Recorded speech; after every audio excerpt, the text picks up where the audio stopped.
C'est l'histoire d'un mec qui regarde les étoiles et qui se dit: si l'univers est infini, c'est qu'il n'en finit pas de commencer.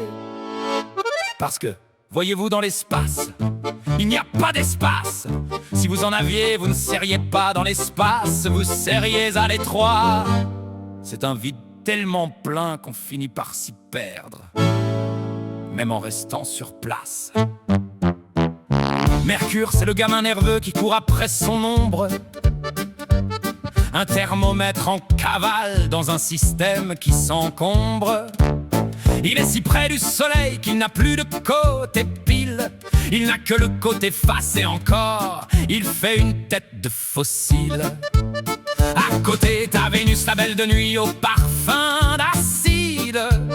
Une pub pour l'amour qui vous laisse l'esprit vide. Elle est voilée de nuages pour qu'on n'y voit que du feu. C'est la seule planète où l'on est aveugle, même en ouvrant les yeux. Ça tourne, ça vale, ça déconne dans le noir. On cherche la sortie, mais on n'a pas de phare. Entre le néant, le verbe et la connerie humaine, le ciel est une farce qui vaut bien la peine. Puis y a la terre, ce caillou bleu où l'on se sent chez soi, alors qu'on n'est que locataire d'un bail qui ne tient pas. Comme disait l'autre, jusqu'ici tout va bien. Mais si tout va bien jusqu'ici, c'est que l'ailleurs ne vaut rien. Et Mars, la planète rouge, le désert pour banquier, où l'on cherche de la vie pour pouvoir la licencier. On y envoie des robots pour tester la poussière. C'est la guerre des mondes, sans monde et sans militaire. On me dit: monsieur, le vide sidéral est effrayant. Moi je réponds: pas du tout. Le vide, c'est ce qui reste quand on a tout enlevé. Mais si on enlève le vide, qu'est-ce qu'il reste? Rien? Ah non! Car si le rien n'est rien, c'est qu'il est déjà quelque chose.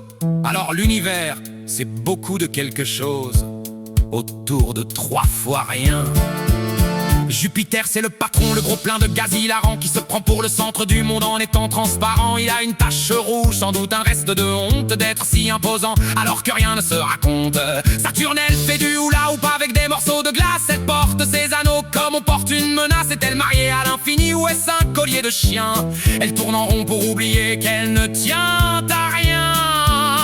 Uranus, la planète qui penche, qui a le sens du travers. On l'appelle comme un juron dans le dictionnaire de l'envers. Elle est froide comme un nom dans la bouche d'un notaire, perdu dans un coin d'ombre, loin des affaires de la terre. Neptune, c'est le grand bleu, l'azur qui vous rend fou. Un vent à décorner les bœufs qui n'existent pas du tout. Et le petit Pluton, le banni, le nain du fond de la classe, qu'on a rayé de la carte parce qu'il prenait trop peu de place. Petit à petit, l'oiseau fait son nid. Mais si le nid est petit, l'oiseau est-il grand?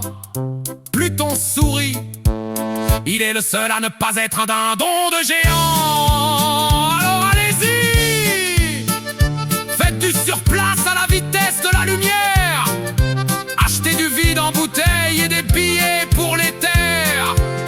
L'univers est un songe, alors si vous dormez debout, tâchez de ne pas vous réveiller trop tôt. C'est mauvais pour le goût.